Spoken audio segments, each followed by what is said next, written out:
कल कवर किया था, love is the genuine concern for the welfare of others, और इसको एक्सप्रेस करते हैं हम जेन्युइन लिसनिंग से, क्वालिटी टाइम से, sensitivity to the needs of others, and 5 language of love.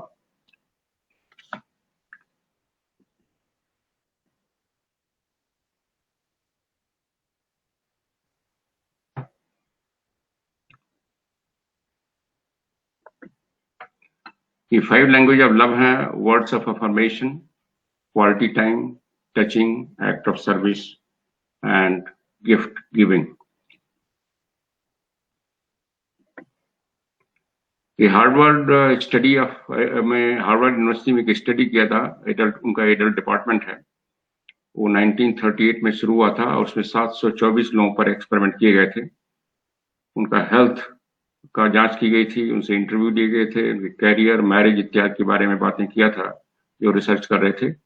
और उसमें एक फैक्टर जो सबसे इम्पोर्टेंट उठ के आया for health, long life and happiness, वो है वार्म रिलेशनशिप। जितना हमारा पर्सनल वार्म रिलेशनशिप रहेगा उतना हमारा ये जो हेल्थ, हैप्पीनेस, इनर पीस रहेगी। सो ये ट्रेडिशनली हम लोग जानते हैं, लेकिन इसको भूल जाते हैं और मॉडर्न रिसर्च भी इसको प्रूव कर रहा है। अटैचमेंट जो है साइन ऑफ जेन्युइन लव नहीं है। जैसे कल हमने चर्चा किया था, इस स्लाइड में दिखा गया है कि अगर हम किसी से अटैच्ड हैं तो that is not genuine love, that is selfishness. इसलिए अटैचमेंट मोह से बिना प्रेम होना चाहिए। अगर उस व्यक्ति को किसी कारण से उसकी आवश्यकता अनुसार छोड़ना है तो छोड़ने के लिए तैयार होना चाहिए, बिना किसी दुख के, बिना किसी दोष। लव शर्त वाली नहीं होनी चाहिए। जैसे हमने कल चर्चा किया कि कोई इसमें सुंदर है, कोई धनी है तो उससे हम प्रेम करें, कल उसकी कंडीशन खराब हो जाए तो हम प्रेम ना करें, और जैसा सांसारिक उसमें हो जाता है। और फिर हमें इसका दायरा बढ़ाना चाहिए, यूनिवर्सल लव, जैसे हमने मेडिटेशन किया था। और ये जो है नेचुरल जो है स्टेट ऐसा ही है जो सबके साथ शेयर करता है और सबको देने को तैयार होता है, जो भी हमारे पास है, जितनी हमारी क्षमता है। एक्सपेक्टेशन हमने देखा 2 तरह की होती हैं। एक जो रिलेशनशिप एक्सपेक्टेड है उसको हमें पूरा करना है, ड्यूटी है, उसमें ड्यूटी है। और जो ईगो सेंटर एक्सपेक्टेशन है उससे हमें दूर रहना है। We should not have any ego center expectation. अगर किसी से हमें कुछ जो हम एक्सपेक्ट करते हैं नहीं मिल रहा है तो our ego should not feel hurt. अब हम एक दूसरे इम्पोर्टेंट इसमें एस्पेक्ट पाते हैं। इस पूरे प्रोसेस में एक होता है फीडबैकिंग। फीडबैकिंग में भी 2 व्यक्तियों की जरूरत पड़ती है। इसमें 2 व्यक्ति होते हैं और बाई टर्न फीड दे देते हैं और एक रिसीव करता है, और दोनों एक दूसरे के बारे में जानते हैं, उसके गुण क्या हैं, अवगुण क्या हैं, पर निरपेक्ष भाव से। इसमें रिकमेंड किया जाता है कि क्लोज रिलेशन वाला नहीं हो, हस्बैंड वाइफ ना बैठे, क्योंकि उसमें जरूर कुछ न कुछ एक रहता है, धारणा बनी होती है। तो उसमें एक पार्टनर जो है एक गिवर होता है या हेल्पर होता है और एक रिसीवर होता है, फीडबैक होता है, और बाई टर्न देते हैं। तो उसमें 2 पॉजिटिव फीडबैक देता है और फिर जो फीडबैक ले रहा है उसके परमिशन से, उसकी कंसेंट से एक नेगेटिव फीडबैक देता है। अगर उसकी कंसेंट नहीं है तो नहीं दे। इसको सैंडविच फीडबैकिंग कहते हैं। और फिर एक पॉजिटिव फीडबैक। पॉजिटिव फीडबैक बने उसके चरित्र में, उसके स्वभाव में जो अच्छा हम समझते हैं, न उसमें कोई एग्जैगरेशन, न कोई इसमें बनावटीपन, बिल्कुल जैसा है वैसे, जैसा आपके अनुसार समझ में आता है वैसा हमको बोलेंगे। 2 गुण बोले और फिर अगर वो कंसेंट देते हैं तो एक उनके अवगुण भी बोला, जो उनके कमी है, तो और फिर एक गुण बोला। इसमें जो रिसीव कर रहा फीडबैक वो अपने, हाँ, ये प्रोसेस शुरू होने के पहले दोनों अपने को बॉडी की स्कैनिंग कर लें, रिलैक्स कर लें, उसी मेथड से पेट की सांस से, वो जरूरी है हर एक उसमें प्रोसेस शुरू में, दोनों कंप्लीटली रिलैक्स होने चाहिए। तो फीडबैकिंग में भी जो फीडबैक ले रहा है वो अपने को प्रोसेस करेगा अपने जैसे उसको उसके गुण या अवगुण बताए जाते हैं, उसके बॉडी में कुछ सेंसेशंस होंगे, उसको ऑब्जर्व करेगा कैसी सेंसेशंस हो रहे हैं, और फिर सांस निकालेंगे उसी पद्धति से मुंह खोल करके, और पूरे नीचे की एक्सट्रीमिटी तक ले जाएंगे। इसमें ये एस्पेक्ट है कि जब हमारी कोई प्रशंसा करता है तो हमारे अंदर किस तरह के सेंसेशन होते हैं, या हमारी कोई आलोचना करता है, हमारे अवगुण बताता है, तो किस तरह सेंसेशन होते हैं।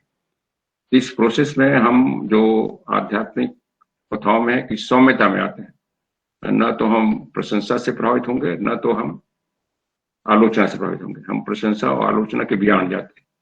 So this is also a part of essential part of processing. Self transformation का हिस्सा है कि हम प्रेज और ब्लेम के बियॉन्ड जाएं, एक निरपेक्ष भाव से स्वीकार करें, जो प्रेज कर रहा है ठीक है, जो हमारे ब्लेम कर रहा है वो भी ठीक है, अपने काम को देखें, अगर सही लगता है तो करें उसको। तो इसका ये पर्पस है, और इसी सेल्फ ट्रांसफॉर्मेशन का। और उसके बाद फिर टर्न चेंज हो जाएगा, जो फीडबैक दे रहा है वो रिसीव करेगा, और जो दे रहा था अब उसको रिसीव करेगा, और जो ले रहा था वो उसको देगा। तो इस तरह से ये भी टाइम लेता है, और इसमें ग्रुप बनाने पड़ते हैं, और ये भी प्रैक्टिस में चलता है। ये भी इसका एक एसेंशियल पार्ट है। इसके बाद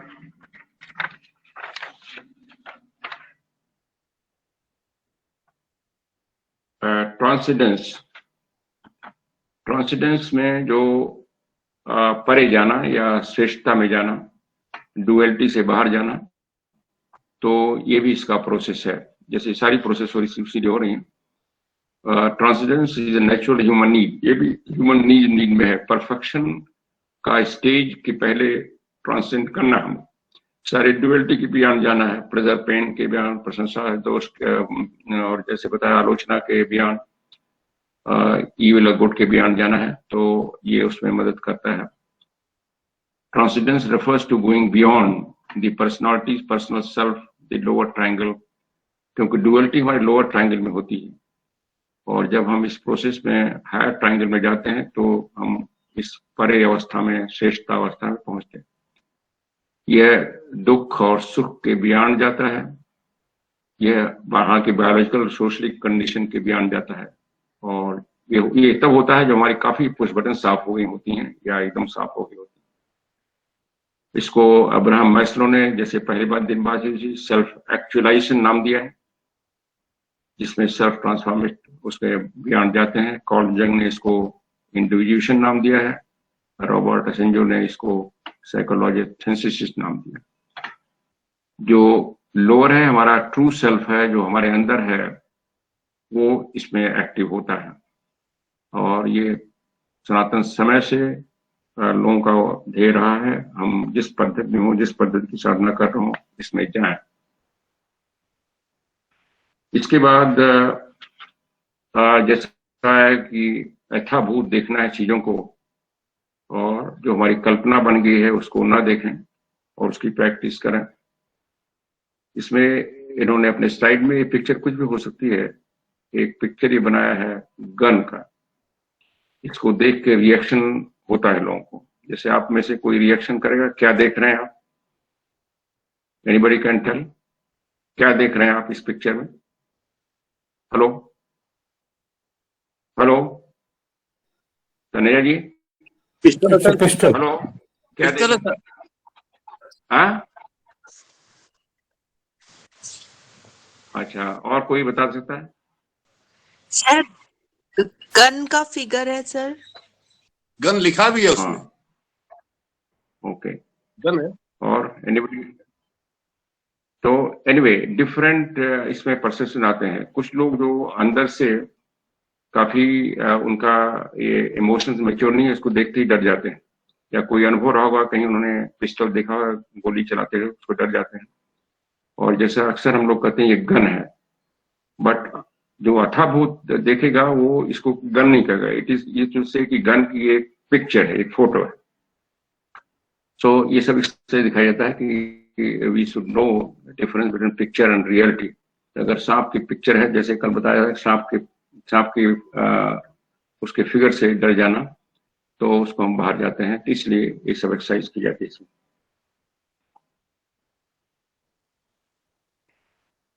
seeing things as they are, इसको हमें भी इस प्रोसेस में करना चाहिए, और इसी प्रोसेस से हम उसके बियॉन्ड कंडीशनिंग, मैंने जैसा जो जो मासेस जो कह रही हैं किसी चीज को, उस परसेप्शन से नहीं जाना है, हमें चीजों को रियलिटी को देखने की कोशिश करनी चाहिए, और उसी प्रोसेस से हम इसमें जाएंगे जो इंट्यूशन है, और फिर हम जो संस्कारग्रस्तता से मुक्त होने होंगे, और जो हमारी कल्चर की बैकग्राउंड है, जिस कल्चर से, जिस सोसाइटी से, जिस फैमिली के ट्रेडिशंस आ रहे हैं, उसके बियॉन्ड जा पाएंगे, बियॉन्ड लाइक्स एंड डिसलाइक जा पाएंगे, बियॉन्ड लेवल्स जा पाएंगे, बियॉन्ड नेम्स जाएंगे। इसको हमारे महापुरुषों की कहानी में आता है कैसे हो गए। आपने नानक की कहानी सुना होगा। नानक जी जब छोटे थे तो उनके माता पिता उनके यज्ञों पे बीत करा रहे थे, तो उन्होंने क्वेश्चन किया वो पंडित से कि ये यज्ञों से क्या होता है। तो वो कुछ सेटिस्फाइड रिप्लाई दे दी, कहते हैं भाई ये होता है, ट्रेडिशन में करना चाहिए। देन ही रिफ्यूज, उन्होंने कहा हम नहीं पहनेंगे। देन उनकी माँ ने कहा भाई इतने तैयारी हुई मेरे लिए पहन लो, तो खैर उतना उन्होंने माना, उसके बाद उसको निकाल दिया। सो उस स्टेज में उनको ये प्रज्ञा थी कि उसको इंक्वायरी करें कि क्यों पहनना जरूरी है, एंड अगर उनको लगता है कि हाँ उसको, और उन्होंने उसमें कहानी वो पंडित से प्रश्न पूछा उन्होंने, क्या इससे हम क्रोध का हमारा खत्म हो जाएगा, क्या हमारा पक्षपात व्यवहार खत्म हो जाएगा। तो ये सब कई कई कई प्रश्न पूछे, तो पंडित ने कहा ये तो हम नहीं कर सकते, ये सब खत्म हो जाएगा, लेकिन प्रथा है इसमें इसमें पहनना चाहिए। So he was not satisfied and he left it. इसी तरह दामोदर का कहानी आप लोगों ने सुना होगा। तो इसीलिए हम लोग बियॉन्ड लेवल्स जाते हैं, बियॉन्ड ट्रेडिशंस जाते हैं, बियॉन्ड परंपरा चले जाते हैं, और बियॉन्ड नेम्स जाते हैं। फिर हमारे लिए ब्यूटी और अगली का कोई मतलब नहीं रह जाता है, उसके भी बियॉन्ड जाते हैं। अच्छाई या बुराई का मतलब नहीं है कोई खास। मतलब ये नहीं कि हम इविल को भी उसी तरह स्वीकार कर लेंगे या गुड को स्वीकार करेंगे, मतलब यह है कि हम उससे प्रभावित नहीं होंगे, और जो बुराई कर रहा है उसके प्रति हम द्वेष या कोई घृणा या कोई ऐसे नेगेटिव होना नहीं रखेंगे, और ये समझेंगे कि वो भी एक स्टेज ऑफ इवोल्यूशन में है, जैसे फिलॉसफी बताती है। जैसे आजकल है कि जो भी जरा सा न्यूज आती है हम तुरंत उसको कहते हैं फांसी कर दो, ये कर दो, वो कर दो, तो दैट इज ऑल्सो हमारे पर्सनालिटी को डिस्टर्ब करती है और हमारे विकास को रोकती है, तो उसके बियॉन्ड जाएंगे। फॉर्चून मिस फॉर्चून के बियॉन्ड हो जाएगा, चाहे जैसा हमारा परिस्थिति चल रही है। पेन प्लेजर की बात किया हमने। जेन्युइन लव और रोमांटिक लव, उसके बियॉन्ड जाएंगे, क्योंकि रोमांटिक लव भी एक स्टेज में होता है, और एक वो भी स्टेज इवोल्यूशन की प्रक्रिया है। इसलिए अगर कोई ऐसा कर रहा है तो उसको हम क्रिटिसाइज नहीं करेंगे, but will try to go in genuine love. Spirituality और बिलीफ के बियॉन्ड जाएंगे। बिलीफ को समझेंगे गलत है, लेकिन फिर भी जो बिलीव कर रहे हैं उनको हम क्रिटिसाइज नहीं करेंगे। रीजनिंग और इंट्यूशन और लाइकिंग एंड डिसलाइकिंग के बियॉन्ड जाएंगे। समझेंगे सभी को, डिफरेंस समझेंगे, लेकिन उसमें हम अटैचमेंट या उसको विकर्षण नहीं करेंगे जो उसमें है। इसमें इस स्लाइड में दिखाने की कोशिश की है जो हमारा पूरा स्पेक्ट्रम का क्षेत्र है वाइब्रेशंस का, जो हमारी जिसको इंद्रियां ग्रह कर सकती हैं अगर वो पूरी तरह से डेवलप्ड हो। तो इसमें ये लाइट का स्पेक्ट्रम है, इसमें देखेंगे जो हमारी क्षमता है आंखों की, ये थोड़ी सी है बस बीच में, बाकी वो नहीं पकड़ सकती अल्ट्रावायलेट को और जो इंफ्रारेड की क्षेत्र को।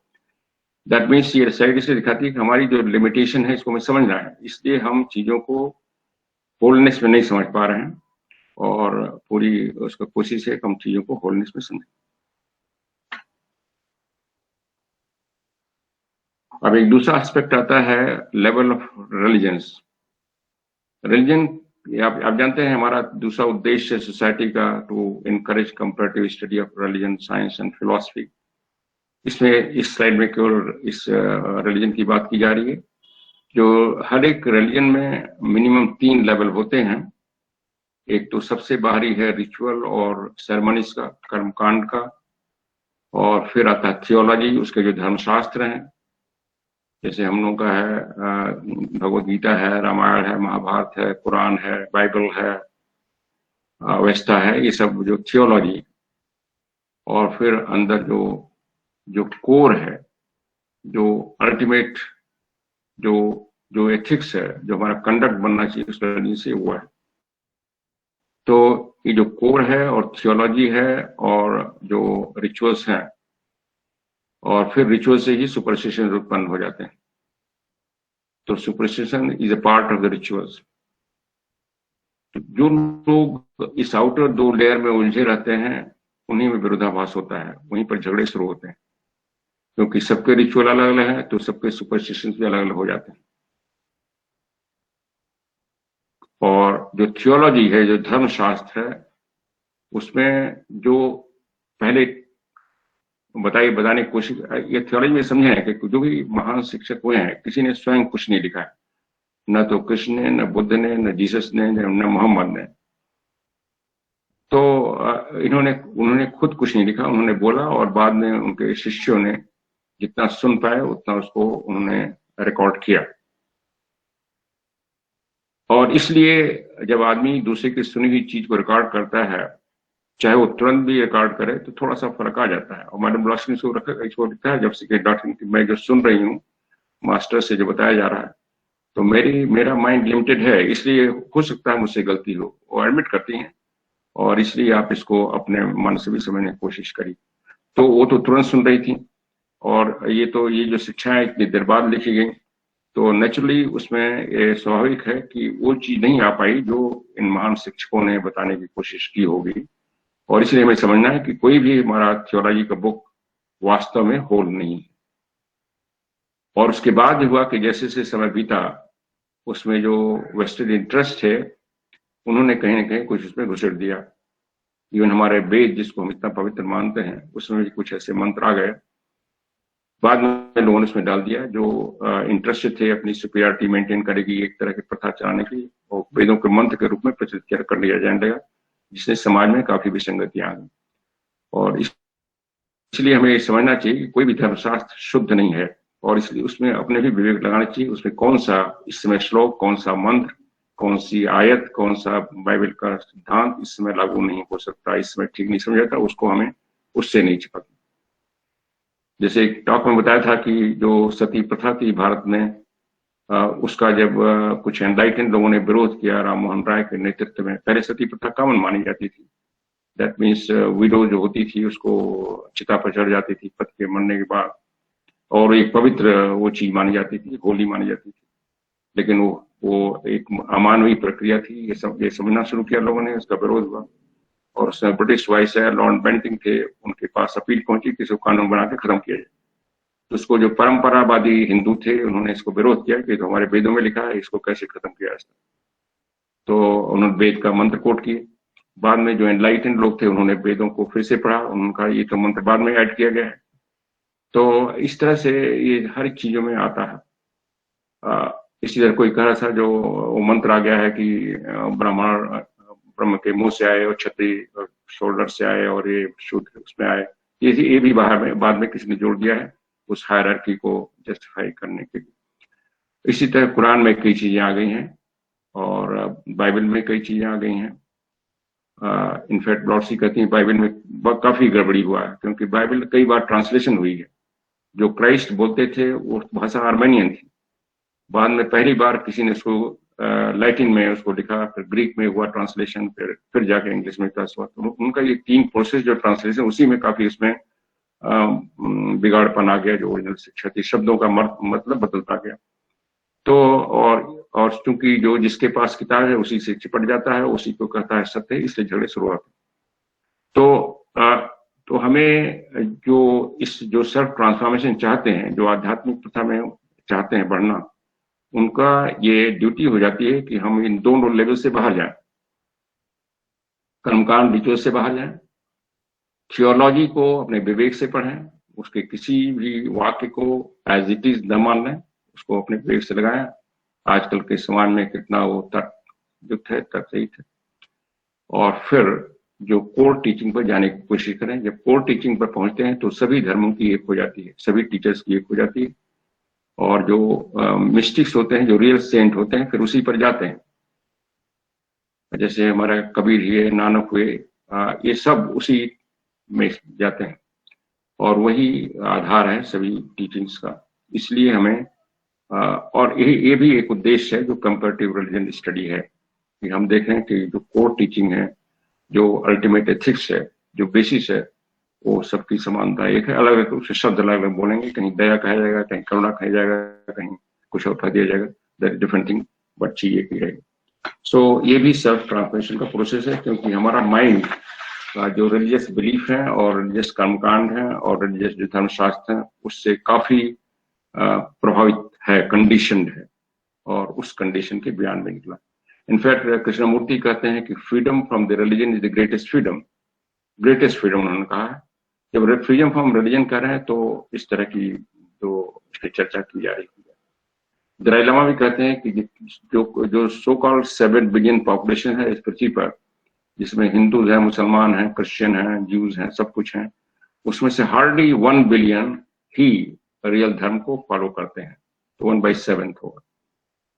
तो कहीं कहा गया कि जो रियल स्पिरिचुअलिटी है केवल 1% लोग फॉलो करते हैं, तो दैट मीन्स उसकी परसेंटेज कम है और मेजॉरिटी लोग अभी बाहर वाले दो में उलझे हुए हैं, और इसीलिए समाज में काफी तनाव है।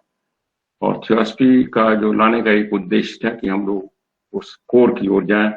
जैसे महा चौहान ने एक लेटर में कहा कि अगर हम आउटर सभी ड्रग्स को हटा दें तो कृष्ण, बुद्ध, क्राइस्ट और निर्वाण एक हो जाता है। तो वो हमारा लक्ष्य है, उस तरफ जाए, वो भी सेल्फ ट्रांसफॉर्मेशन का एक आवश्यक हिस्सा है।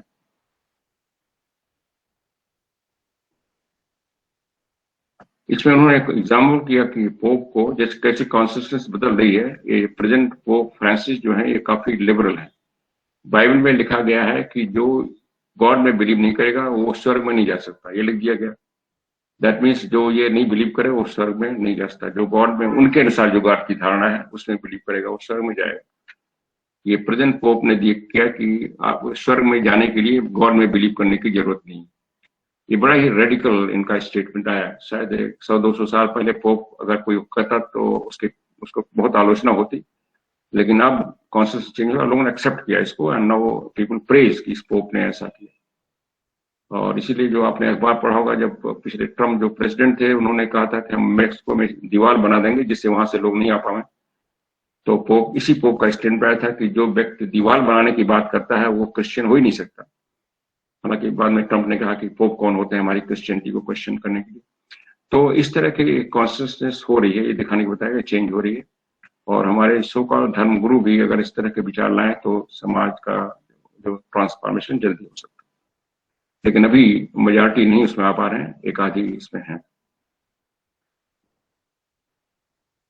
इल्यूमिनेशन, ये सब करने के बाद जो इल्यूमिनेशन होता है, जिसको सटोरी भी कहा गया है, समाज में कहा गया, उसकी कई तरह से परिभाषा की गई।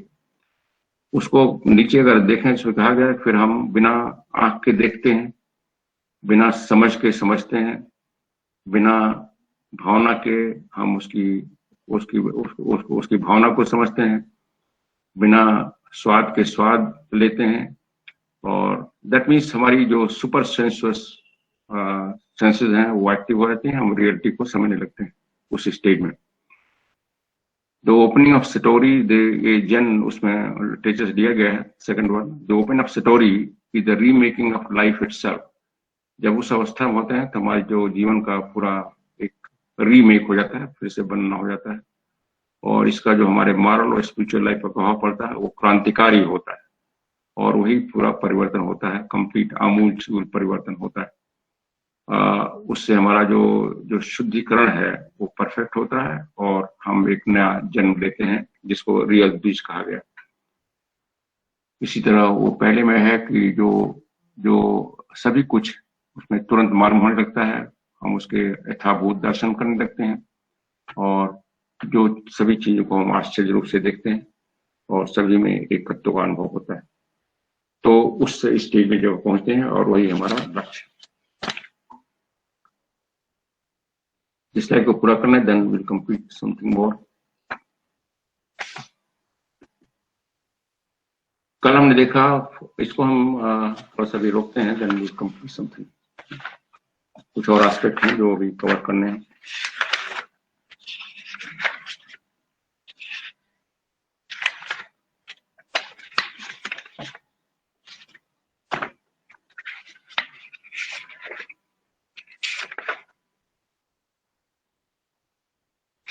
कल एक हैप्पीनेस की बात की गई और हैप्पीनेस भी जो इनर हैप्पीनेस है वो जरूरी है सेल्फ ट्रांसफॉर्मेशन में। उसके बारे में इसमें कहा गया है कि हैप्पीनेस क्यों जरूरी है। इनर जब हैप्पीनेस की बात की जाती है, happiness is not a that pleasure, is not a sensation, is not excitement, is not a laughter.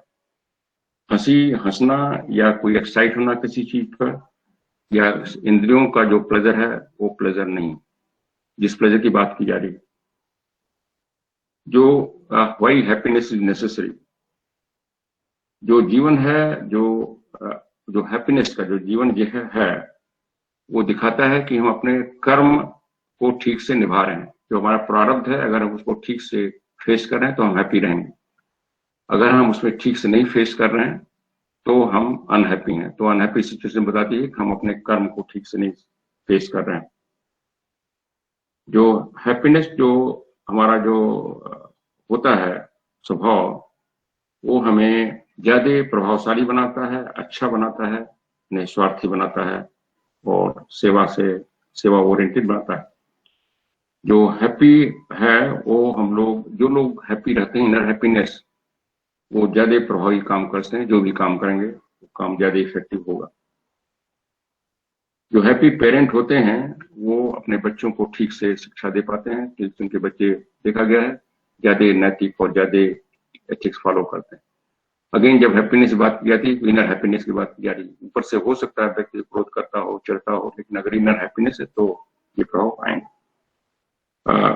और ये जो है ये हमें जो इनर हैप्पीनेस है ये हमें मदद करती है इस पूरे सेल्फ ट्रांसफॉर्मेशन में। अगर हमें इनेट गुण है इनर हैप्पीनेस बहुत अच्छा है, और नहीं तो डेवलप किया जाना चाहिए।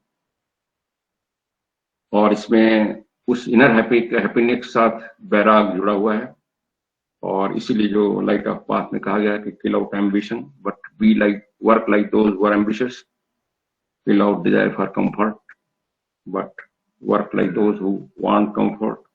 तो हमें उस स्टेज में आना, ये सब शिक्षाएं इसलिए दी गई। हैप्पीनेस है क्या? हैप्पीनेस को अगेन डिफाइन करना मुश्किल है। हैप्पीनेस को इन्होंने एक तरह से डिफाइन ये किया है कि एक इनर स्टेट है वेल बीइंग की। हम एक संतुष्ट अपने को अंदर से महसूस कर रहे हैं, जो भी परिस्थिति है उसे विचलित नहीं हो रहे हैं, एक अच्छापन महसूस कर रहे हैं। और संतुष्ट का मतलब ये नहीं कि हम आलसी हो गए हैं, प्रयत्न नहीं कर रहे हैं आगे बढ़ने के, जो कर रहे हैं, लेकिन जो भी जिस स्टेज पहुंच रहे हैं वहां पर असंतोष नहीं है कि हम ये नहीं कर पा रहे हैं। डिवाइन डिसकंटेंटमेंट रहेगा, बट वर्ल्डली डिसकंटेंटमेंट खत्म हो जाएगा। और हम जो चीज काम कर रहे हैं उसको पूरे दिल और दिमाग से लगा कर रहे हैं, that is also sign of happiness. अगर हम आधे अधूरे काम कर रहे हैं, दैट मीन्स हम अंदर से हैप्पी नहीं। सो हैप्पीनेस जो है इस पर काफी लिटरेचर भी बनाया गया है, सभी धर्म टीचरों ने इस पर बात किया है। हमारे क्लास में काफी लिटरेचर है इस पर। हमने कुछ महीने पहले एक टॉक भी दिया था, मेरा एक लेख भी है इंडियन क्लासेस में। तो happiness is also part of the inner transformation, और हमें देखना है कहाँ अनहैप्पी हुआ है, उसको कैसे दूर किया जाए। इसमें बताया गया है कि हैप्पीनेस के 6 ग्रेड हैं। एक तो पहले हमें देखना है जो हमें अनहैप्पीनेस का जो चीजें कर रही हैं उसको हम हटाएं, उसको चिन्हित करें, क्या अनहैप्पीनेस कर रहा है उसको देखें। और हम जीवन में एक रचनात्मक एटीट्यूड लाएं, जिसको पॉजिटिविज्म कहा गया है।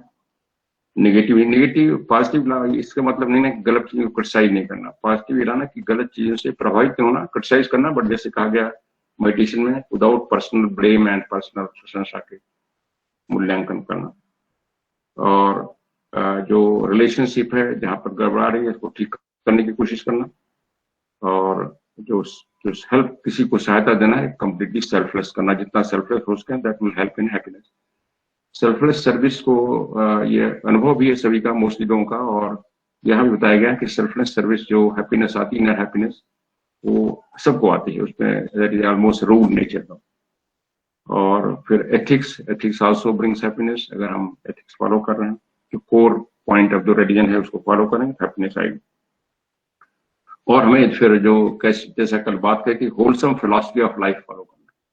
तमाम तरह के जो फिलॉसफी हमने अडॉप्ट कर रखे हैं, प्रथाओं से, परंपराओं से, उसको हट करके जो होलसम फिलॉसफी है, जैसे थियोसॉफी बता रही है, उसको हमें अडॉप्ट करना है अपने जीवन में। तो ये 6 ग्रेडियंट उन्होंने बताया हैप्पीनेस के।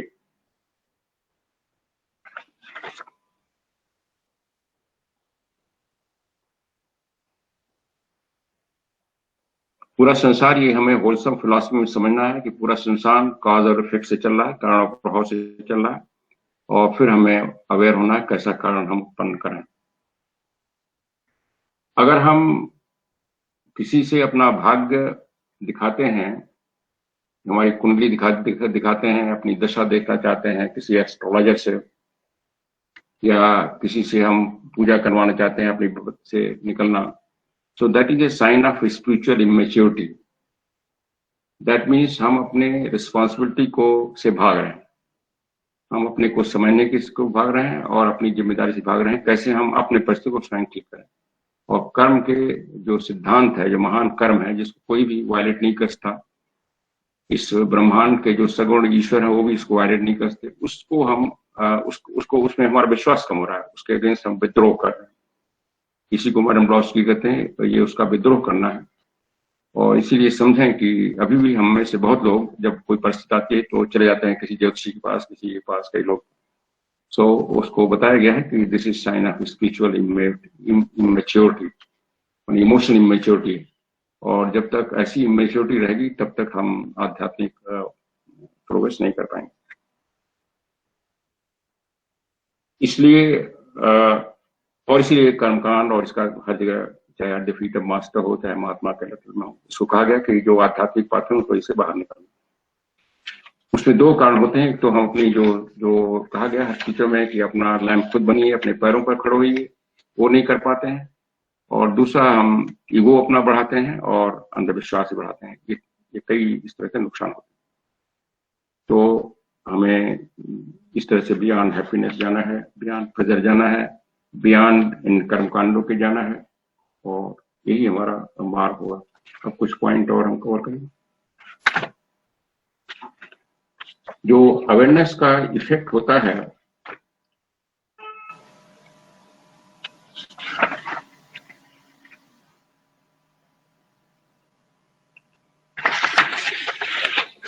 उसके बारे में थोड़ा हम चर्चा करें। बॉडी पर जो अवेयरनेस है उससे हमें जो कुछ पेन होता है उसको उससे डील करने में, उसको फेस करने में ज्यादा प्रभावशाली होता है। पेन हमारा जो प्रोटेक्टिव मैकेनिज्म है, पेन से घबरा नहीं, पेन को दर्द को एक फ्रेंड भी कहा गया है। Pain is not enemy but an ally, हमारा दोस्त है। क्योंकि पेन से हम सीखते हैं कि पेन से कैसे निकला जाए। और जब अवेयरनेस होती है पेन के बारे में, तो पेन के साथ जो मिजरी है वो खत्म हो जाती है। पेन जैसे हमारे बॉडी में कहीं चोट लगी है, तो अगर हम अवेयर हो जाए तो उस चोट का जो उसे वेदना होती है वो नहीं होती।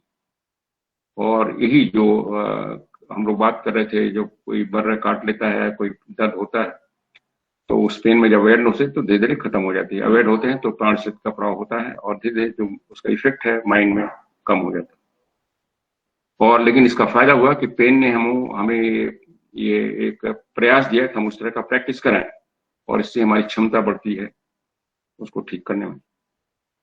पेन हमें ये एनेबल करता है कि हम जो रियलिटी है बॉडी की उसके नजदीक रहें, उससे संपर्क में रहें। और पेन ये संकेत देता है कि बॉडी में कुछ गड़बड़ है, उसको ठीक करने की कोशिश करते हैं। अगर पेन नहीं हो तो हम एकदम अनकॉन्शियस हो जाएंगे, और कहीं से अगर बॉडी में तोड़फोड़ भी हो गई, उसमें डैमेज हो गया, तो उसको हम ठीक नहीं कर पाएंगे। जो सेल्फ अवेयरनेस है वो हमें बताता है कि हम जो डिजायर्स और इम्पल्स जो उठती हैं पेन से, उसको देखते हैं, और फिर जब अवेयर होते हैं तो उसके बियॉन्ड जाते हैं। जो अवेयरनेस से हमारे बॉडी के जो क्रॉनिक टेंशन और स्ट्रेस भी कम होते हैं। कुछ हम केस स्टडी पाएंगे, इसमें किताब में दी गई है, अभी थोड़ी देर में हम देखेंगे। इसमें क्रॉनिक टेंशन और स्ट्रेस भी कम हुए हैं लोगों के। इमोशन में जब हम ये अवेयर होते हैं तो ये प्रभावशाली ढंग से हमारे जो खराब इमोशंस को उसको डील करता है। जैसे डर हुआ, क्रोध हुआ, रिजेंटमेंट हुआ, हर्ट की फीलिंग हुई, डिप्रेशन हुआ, जैसे कल हमने देखा। इन प्रैक्टिस नहीं हम कर पाए। हमारी थिंकिंग को ये क्लियर करता है, डीपर करता है, क्लैरिटी लाता है, और उसको बड़ा ऑब्जेक्टिव करता है, मैंने उसको मूर्त रूप देता है। हम उसको हर चीज को ठीक से समझ सकते हैं। ये हमारे विवेक को भी बढ़ाता है। ये हमारे जो अटेंटिव थिंकिंग है, ध्यान पूर्वक किसी को देखना, किसी को सोचना, उसकी कैपेसिटी को बढ़ाता है। अवेयरनेस, जैसे कल 4 तरह की अवेयरनेस की बात की गई, जो स्पाइन से थिंकिंग बात की गई, वो कल हमने बताया कि वो हमारी जो थिंकिंग कैपेसिटी को बढ़ाता है, थिंकिंग को डीपली ले जाता है, हमारी रचनात्मक क्षमता को बढ़ाता है, किसी समस्याओं पर कई नजर से देखने की क्षमता बढ़ाता है, और फिर उसमें से बेस्ट उसकी सोल्यूशन हम ढूंढते हैं। ये प्री जजमेंट और प्री जो अजम्पशंस हैं उसके बाहर ले जाता है, ये इंट्यूशन डेवलप करने में मदद लगता है, और फिर हम चीजों को यथाभूत देखने में मदद करता है, और फिर हमें जो ट्रांसेंडेंस है, जो परे है, जो श्रेष्ठता की अवस्था है, जो डुअलिटी के बियॉन्ड ले जाने में मदद करता है अवेयरनेस।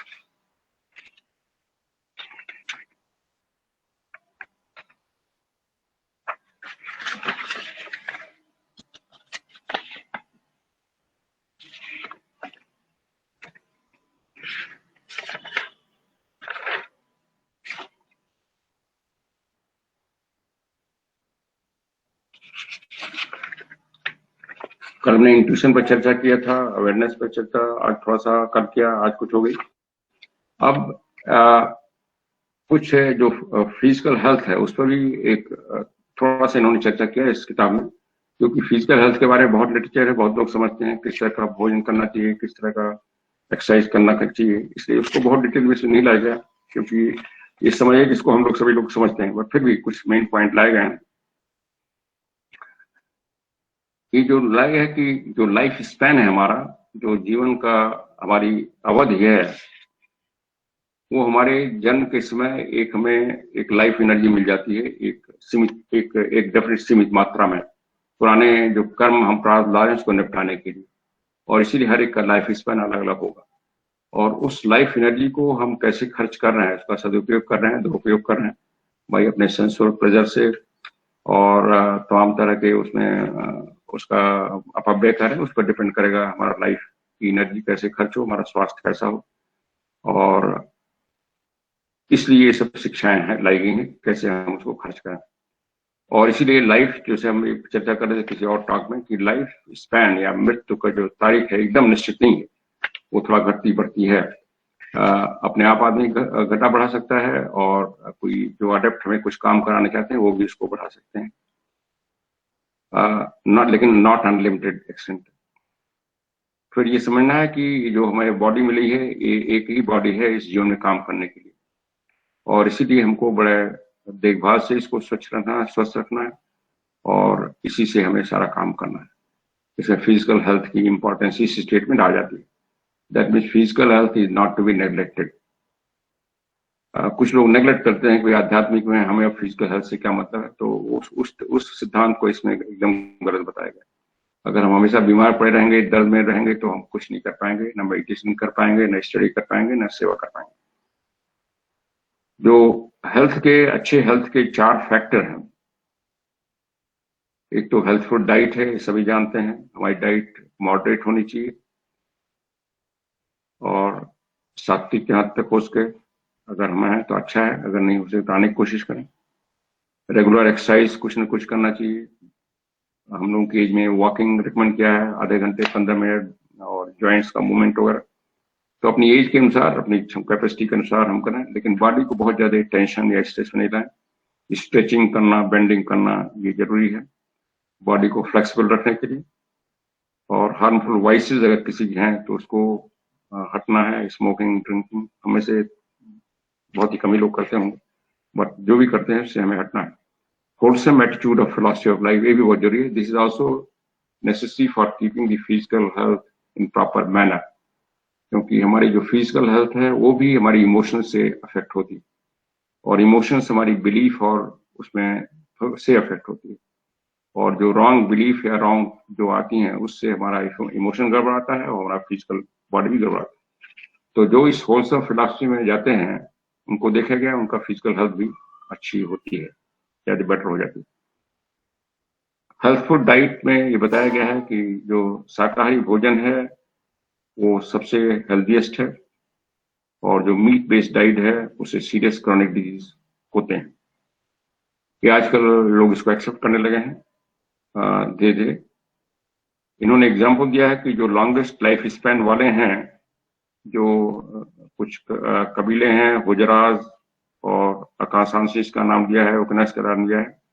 वो उसमें 100 साल जीना बड़ा कॉमन है और प्राइमरली वो लोग शाकाहारी हैं।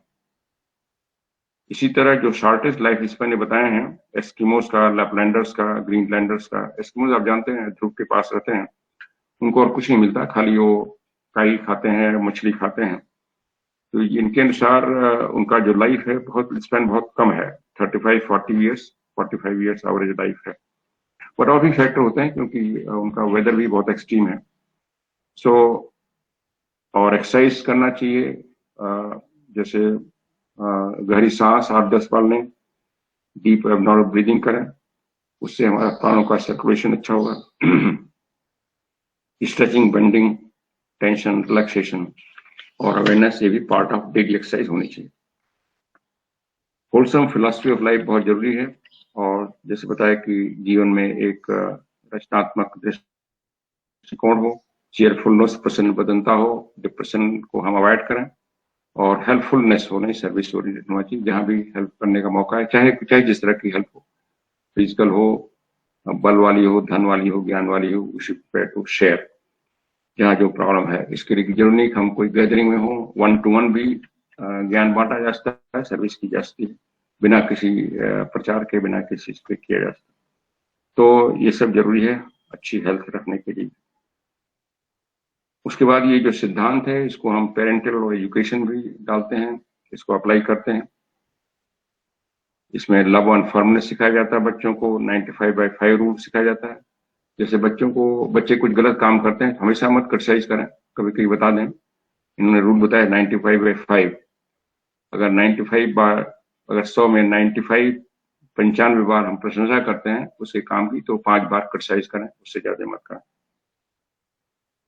किसी की कंपैरिजन मत करें बच्चों की।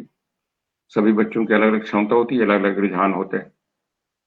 उनमें भी इफेक्टिव रिलेशनशिप की ये लाएं, कैसे डेवलप करना है, अवेयरनेस को कैसे लाना है, और कोई पनिशमेंट धारणा नहीं होनी चाहिए। कॉन्सिक्वेंस बता देना चाहिए कि कोई गलती होगी तो उसका क्या कॉन्सिक्वेंस होगा। पनिशमेंट करने का जो दृष्टिकोण है समाज में, उसको बदलना धीरे धीरे बदल रहा है। जैसे स्कूलों में ये बैन कर दिया गया है पनिशमेंट, और सही आदतें डालना, अपने में सेल्फ कॉन्फिडेंस डालना, ये सब बताना है बच्चों को। हैप्पी एनवायरनमेंट, अप्रिशिएशन, ग्रेटफुल, उनको बताना है कि दूसरों को अप्रिशिएट करें, ग्रेटफुल हो जो उनके लिए काम करते हैं।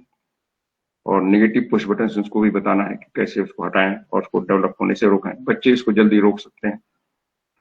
और कैरेक्टर बिल्डिंग की बात करें उनसे, होलसम पर्सनालिटी की बात करें, और लाइफ स्किल तो जरूरी है। लाइफ स्किल टीचिंग, कैसे लाइफ में जी रहे, ये भी बच्चों को बताना जरूरी है हर एक लेवल पे। और बच्चे इसको बड़ा लाइक करते हैं। मेरा भी जो अनुभव है कि जितने बच्चों को हमने एड्रेस किया है, इसलिए जो लीडरशिप में, जो जिस भी पोजीशन में हम हैं, लीडर हैं, उसमें हमें देखें कि हमें विजन है, इंटीग्रिटी है, पैशन है, हमारा दृष्टिकोण व्यापक है, हम उसको ईमानदारी से कर रहे हैं और एक पैशन से कर रहे हैं, एक पूरी लगन से कर रहे हैं जिस काम को कर रहे हैं। लीडर को करना चाहिए। इन्होंने एग्जाम्पल दिया है जो vision, non self centred leadership है और जो एम्बिशियस लीडरशिप है। जो नॉन सेल्फ सेंटर्ड लीडरशिप है वो कॉमन डायरेक्शन देते हैं और आइडियल की बात करते हैं। जो स्वयं सेल्फ सेंटर्ड है वो अपने एम्बिशन की बात करते हैं। इंटीग्रिटी के बारे में जो कॉमन वाले हैं वो विश्वास की बात करते हैं, इंस्पिरेशन की बात करते हैं, और दूसरे वाले मैनिपुलेशन की बात करते हैं। किसी तरह हमें गोल मिल जाए, they will manipulate all the data information, और आपको भी कहेंगे। पैशंस के बारे में, पहले वाले के पास एनर्जी होती है, फोकस होता है और लगातार उसमें लगे रहने की एक लगन होती है। और दूसरे वाले में वो जल्दी घबरा जाते हैं, डिस्करेज हो जाते हैं अगर कोई काम ठीक से नहीं हो पाता उनकी इच्छा के अनुसार। जो पॉलिटिक्स में लोग हैं, अगर वो विजनरी लीडर हैं तो कॉमन वेलफेयर की बात करेंगे, जो सही है उसी की बात करेंगे, जो सत्य है उसी की बात करेंगे। और जो दूसरे वाले होंगे वो केवल इलेक्शन में जीतने के हथकंडा लगाएंगे, जैसे आजकल हो रहा है, और बाकी लोगों को एक्सप्लॉइट करेंगे by inciting their emotions of religion, division, all those beliefs. जो बिजनेस में जो लीडर्स होंगे वो जो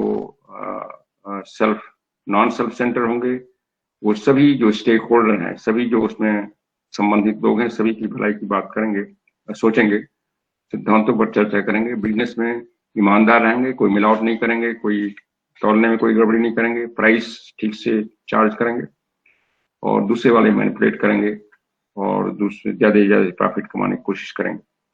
जो कैरियर में है, जो पहले वाले हैं, वो विकास में विश्वास करेंगे, उसका प्रयत्न करेंगे, लेकिन सही तरीकों से एथिकल मीन से सर्विस ओरिएंटेड रहेंगे।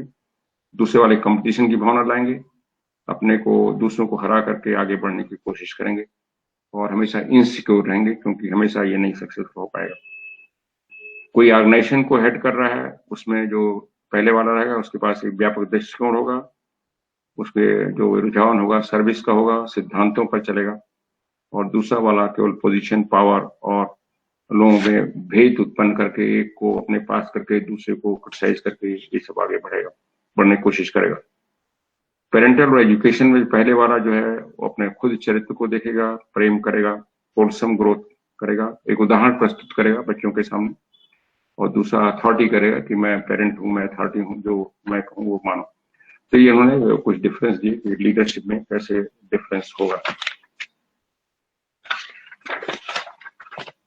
थोड़ी सी स्लाइड देख लें, उसके बाद हम लोग कुछ और चीजें हैं जो कवर करेंगे। ये जो 4 का ये थोड़ा सा रिव्यू हो रहा है, 4 aspect of self transformation, map of reality, levels of consciousness, nature of conditioning, ये कल हमने चर्चा किया। Growth and परफेक्टिबिलिटी of human being इस देखा, इफेक्टिव रिलेशनशिप देखा, self awareness, genuine listening, harmonious assertiveness देखा, मेडिटेशन देखा, stages of an aspect, structure, unstructured, non structure meditation बात की। आज जो हमने पढ़ किया था structure meditation, non structure meditation किसी टाइम, किसी जगह, किसी कहीं भी किया जा सकता है। फिर एंकर्स देखा जो मेडिटेशन में जिसको हेल्प लेते हैं, जैसे शब्दों का या सांस का। अप्रोचेस देखा, किस तरह का अप्रोच हो सकते हैं। वैल्यूज देखा, काइंड ऑफ वैल्यूज। देन फीडबैकिंग देखा, freedom from imprisonment of other peoples opinion देखा। एक और चीज आती है कंडीशनिंग की।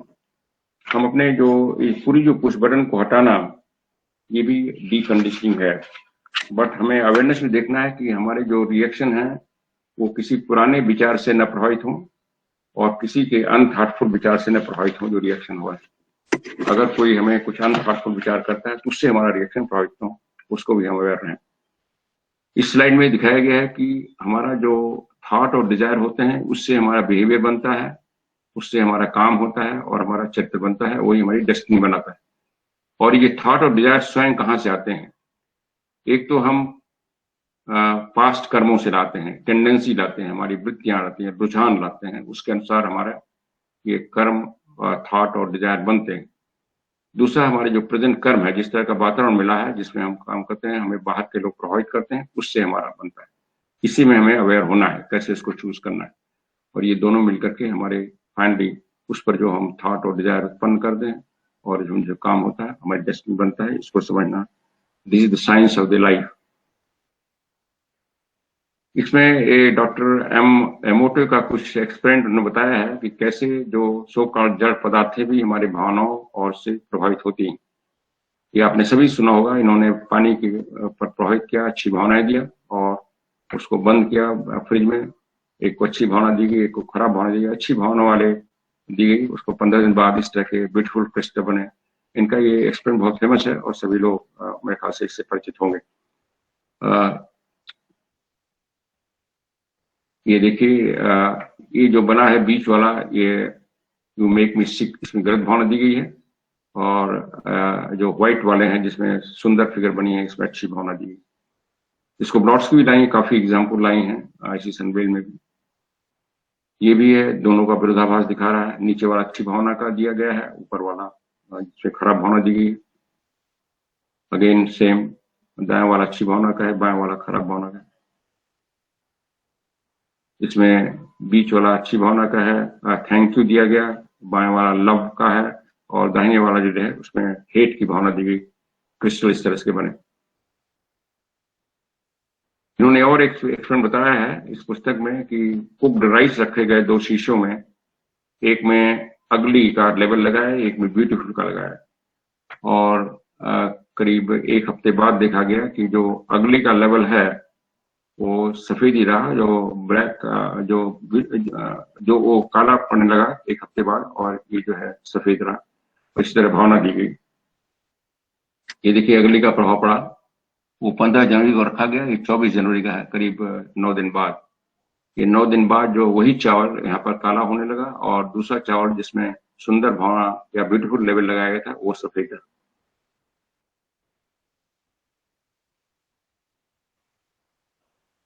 ये फिर और कुछ दिन बाद है कि ज्यादा काला पड़ गया, लेकिन ये अभी भी सफेद है। जनवरी 30 ये रिवर्स एक्सपेरिमेंट किया गया थॉट्स एंड वर्ड्स को, माने थॉट प्रेजेंट दिए गए लेकिन लेवल लगाया गया खराब है, और थॉट जो है खराब दिया गया लेकिन लेवल अच्छा लगाया गया। तो इसमें देखा गया कि थॉट से ज्यादा प्रभाव पड़ा, लेवल से प्रभाव नहीं हुआ। यह है ये पेंगिट माने खराब का सौर, और ग्वापो ये अपोजिट है, उल्टा है। ये लव और ये हेट। इसी तरह कई इंटरवल में ये रंग दिखाए हैं। व्हाइट येलो पड़ रहा है खराब वाला, देन काला पड़ता है धीरे धीरे, और व्हाइट काफी दिन तक रहता है। कंडीशनिंग जो है ये हैबिट के अनुसार है, जो वही उसी हैबिट के अनुसार होती है, और इससे हमारा जो रिस्पांस डिटरमिन होता है। हम और रिस्पांस ही हमें किसी काम को सही या गलत उसका निर्णय करता है। इसमें 3 सजेशन दिए गए हैं।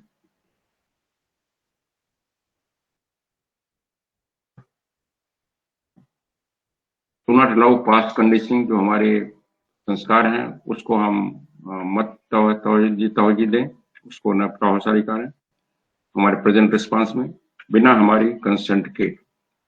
और जो अनथॉटफुलनेस ऑफ दूसरों के हैं बाहर से जो आ रहे हैं, उससे हम अपने रिस्पांस को प्रभावित न होने दें, इसके बारे में सचेत रहें। एक और इन्होंने एक उपमा है कि थर्मोमीटर और थर्मोस्टेट होता है। थर्मोमीटर जो है टेम्परेचर के बढ़ने घटने से उसका पारा ऊपर नीचे जाता है, और थर्मोस्टेट एक अपने सेट टेम्परेचर को मेंटेन करता है, चाहे कितनी गर्मी हो कितनी सर्दी हो। तो हमें थर्मोमीटर थर्मोस्टेट बनना है, न को थर्मोमीटर। चॉइस हमारी। ये सारी प्रोसेस है कि हम थर्मोस्टेट बने, अपने को इक्विलिब्रियम में रखें। इन्होंने कुछ कोट किया है, इसको कोट करने के बाद हम लोग और कुछ हॉस्पिटल जाएंगे। मदर टेरेसा को उसमें उन्होंने लिखा है कि people are unreasonable, illogical and self centred, लेकिन फिर भी आप उनसे प्रेम करिए। अगर आप अच्छा काम करते हैं, लोग आपको अक्यूज करेंगे, आपको क्रिटिसाइज करेंगे, आपको स्वार्थी बनाएंगे, लेकिन फिर भी अच्छा काम करते रहिए। अगर आप सफल हैं, सो आपके जो दोस्त बनाएंगे एक नकली दोस्त आ जाएंगे और सही एनिमी होंगे, लेकिन फिर भी आप सक्सेस का काम करते रहिए। जो आप अच्छा काम करेंगे उसको लोग भूल जाएंगे जल्दी, लेकिन फिर भी अच्छा काम करते रहिए। जो ईमानदारी है और फ्रैंकनेस है वो आपको वल्नरेबल बनाती है। लोग ज्यादा आपको कमजोर समझने लगते हैं, लेकिन फिर भी ऑनेस्ट और थैंक गिविंग होना चाहिए। ये ब्रॉडस्की ने कहा कि जो truth creates hatred, it doesn't mean that we should not follow truth, but उससे लोग थोड़ा घबराते हैं जो ट्रुथ से, फिर भी हमें ट्रुथ को एडहेयर करना है। जो हमने कई साल बनाने में उसको खत्म जल्दी किया जाता है, लेकिन फिर भी बनाने का प्रयत्न करना चाहिए। जो जिनको आवश्यकता है वो तुम्हें क्रिटिसाइज भी करेंगे, तुम्हारे पर अटैक भी करेंगे, लेकिन फिर भी उनको आप हेल्प करिए। मदर टेरेसा का भी बहुत क्रिटिसिज्म हुआ, जो काम करनी थी कलकत्ता में, उनकी अगर हिस्ट्री देखें, लेकिन फिर भी वो लगी नहीं। संसार को अपनी क्षमता भर जो बेस्ट हो सके वो दीजिए, जितना आप दे सकें। और जो संसार को लोग फिर भी आपको क्रिटिसाइज करेंगे, लेकिन ये काम करते रहिए।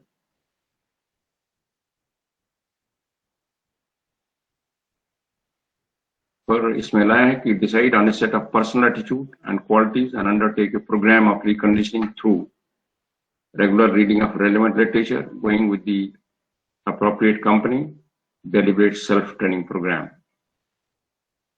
वो कल हमने चर्चा किया, 7 days प्रोग्राम की चर्चा किया हमने।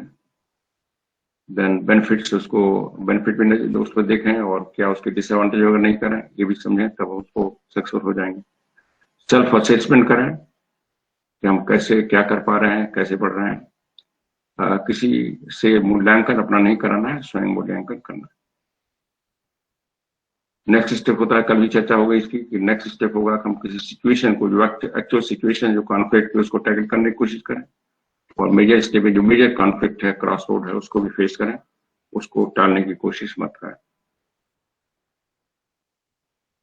इसमें एक फैसिलिटेटर जो इस तरह के ट्रेनिंग देना चाहते हैं उनके बारे में है कि वो भी इसमें पहले कुछ हद तक पारंगत हो जाए, फिर लोगों को बताएं तो उसका ज्यादा प्रभाव पड़ेगा।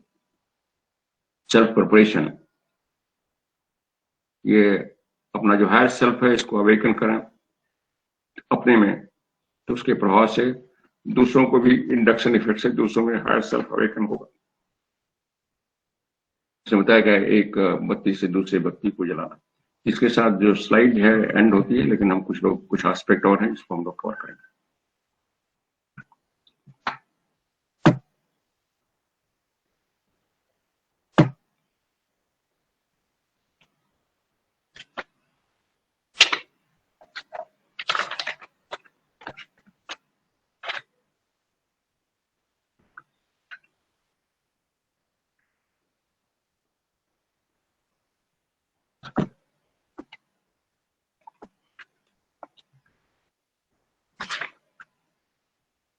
एक बात की गई है जीरो लेवल ऑफ टेंशन।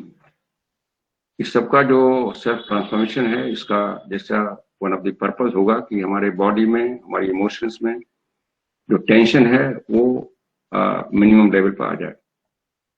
अपने समझने के लिए ये जो जीरो लेवल का टेंशन है, इसको कई स्तरों पर बताए गए हैं। एक फंक्शनल जीरो लेवल का टेंशन है। हमें समझने की जरूरत है कि बॉडी में टेंशन स्ट्रेस हमेशा कुछ लेवल तक रहेगा, क्योंकि हर एक काम में टेंशन होता है। इवन मेडिटेशन में, मसल्स में या कहीं में कुछ हल्का टेंशन होगा, but that is functional tension. तो फंक्शनल टेंशन तो रहेगा, लेकिन उसको मिनिमाइज कैसे करना है, ये सब प्रॉपर पोस्चर से, प्रॉपर मेडिटेशन से, प्रॉपर इस प्रोसेस से हो जाता है। हमें ये सीखना है इस प्रोसेस में कि जो functional level, zero level of tension है, वो हमारे जो मोमेंट टू मोमेंट जो अवेयरनेस है उससे होता है। और फिर हर एक फंक्शन में, जैसे हम इसमें बात कर रहे हैं, आप सुन रहे हैं, बॉडी में कुछ टेंशन है तो मिनिमम हो। वो मिनिमम में हमें ध्यान रखना, अवेयर रहे कि हमारी बॉडी की पोजीशन ऐसी हो कि और जगह कहीं बॉडी के रॉन्ग पोस्चर से अननेसेसरी टेंशन नहीं हो रहा हो। इसमें ये ध्यान रखना है। कभी कभी हम लोग इसको अवेयर नहीं रहते हैं। जैसे हम कोई गेम खेल रहे हैं या किताब पढ़ रहे हैं तो अलग अलग उसके रिक्वायरमेंट है, और हमें ध्यान रखना है कि किस तरह का हमारा पोस्चर वगैरह है, बहुत important body level tension.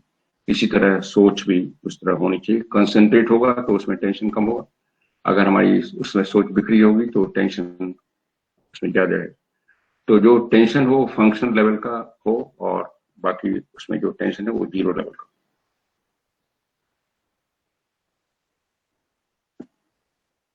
Self awareness हमें हेल्प करता है इस फंक्शनल लेवल टेंशन को मिनिमम करने के लिए, और जो हमारे फंक्शंस को और इफेक्टिव बनाता है।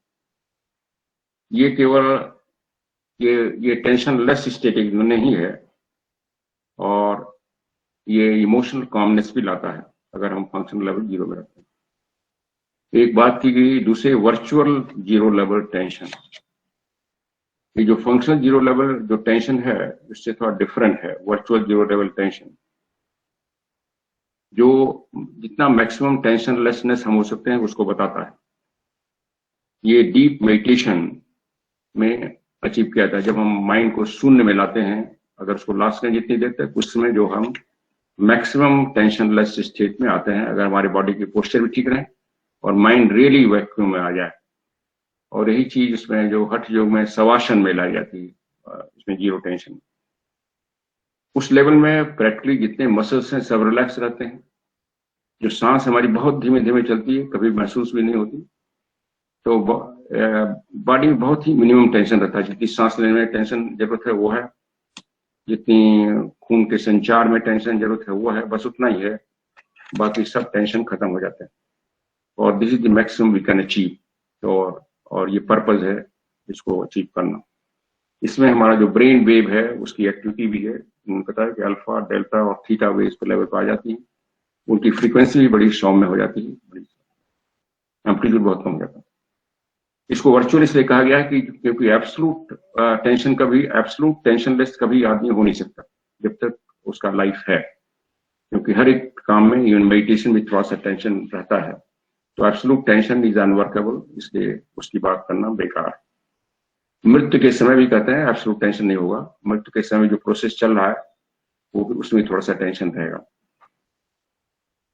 लेकिन साइकोलॉजिकल जीरो लेवल की बात किया उन्होंने, जो फंक्शनल जो जीरो लेवल टेंशन है उससे दूसरा स्टेट है साइकोलॉजिकल जीरो लेवल।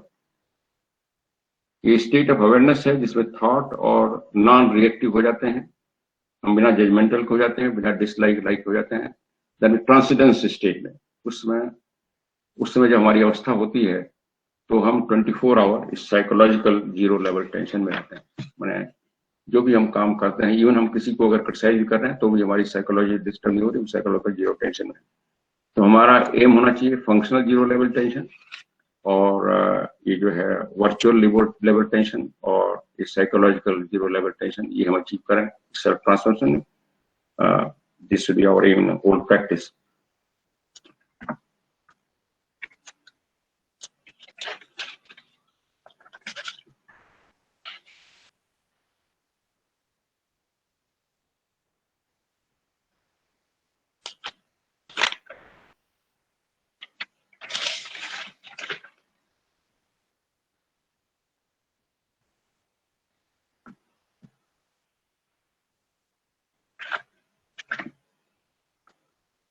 फिर उन्होंने जो प्रोसेस है, जो प्रोसेस जिसमें हमने सांस लिया और अवेयर हुआ, उसमें कुछ स्टेजेस का जिक्र किया उन्होंने। एक फ्रेगमेंटेड स्टेज है जिसमें हमारी जो चेतना फ्रेगमेंट रहती है, हमारी इमोशंस में विरोधाभासी होता है, थिंकिंग विरोधाभासी होता है, उसको हम इंटीग्रेट करते हैं। लेकिन अवेयर हूं पहले फ्रेगमेंटेड है वो। जैसे बात किया कि लोअर पर्सनालिटी फ्रेगमेंटेड होती है, जो सांसारिक इच्छाएं भी कभी विरोधाभासी होती हैं। जैसे कल एग्जाम्पल दिया कि हम ट्रेवल करना चाहते हैं, ट्रेवल करना जरूरी समझते हैं, लेकिन फिर भी डर रहे हैं कि कहीं एक्सीडेंट ना हो जाए, तो ये विरोधाभासी होता है, उसको इंटीग्रेट करना होता है फ्रेगमेंटेड में। जो फ्रेगमेंटेड का सिम्टम है वो हमें इनइफेक्टिव बनाता है, प्रभावशाली नहीं करने देता है, इसलिए उसको इंटीग्रेट करना पड़ता है, एक को खत्म करना पड़ता है। और दूसरा है इंटीग्रेटेड, जिसमें हम ये सब इंटीग्रेट कर लेते हैं और फिर हमारा चॉइस बन जाती है हमें क्या करना है, इवन लोअर पर्सनालिटी में। और फिर हम ट्रांसेंडेंटल स्टेट में जाते हैं जो हमें स्पिरिचुअल मार्ग पर ले जाता है, जिसको हमारा विजडम उसमें विकास करता है और हम डुअलिटी के बियॉन्ड जाते हैं। तो इस प्रोसेस में तीनों स्टेज को हम टच करते हैं, और ये एक ही बार नहीं हो पाएगा, और इसको हमें कंटिन्यूअस प्रैक्टिस करना पड़ेगा धीरे धीरे परफेक्ट होने में। ट्रांसेंडेंटल हमेशा पहुंचने के लिए, सर्वदा सतत रहने के लिए उसमें काफी टाइम लग सकता है। देन स्ट्रक्चरल इंटीग्रेशन की एक बात किया उन्होंने।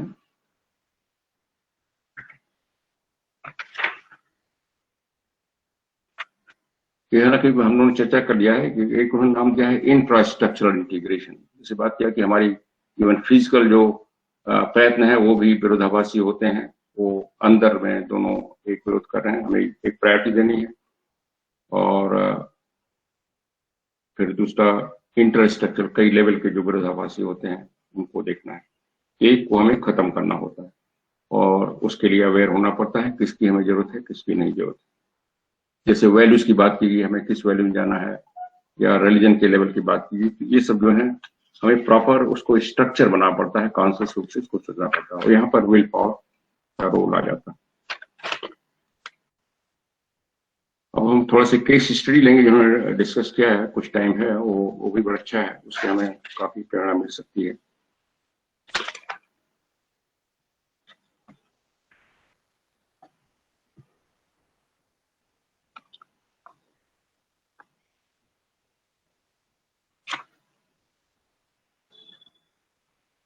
एक उन्होंने बात किया है किसी आदमी की जिसका नाम विली है, जो बड़ा ही सक्सेसफुल प्रोफेशनल था कुछ सालों में, लेकिन उसमें कुछ फोबिया डेवलप हो गया, एक उन्माद सा डेवलप हो गया था। वो अब किसी के बिना किसी के साथ लिए बाहर नहीं निकल पाता था।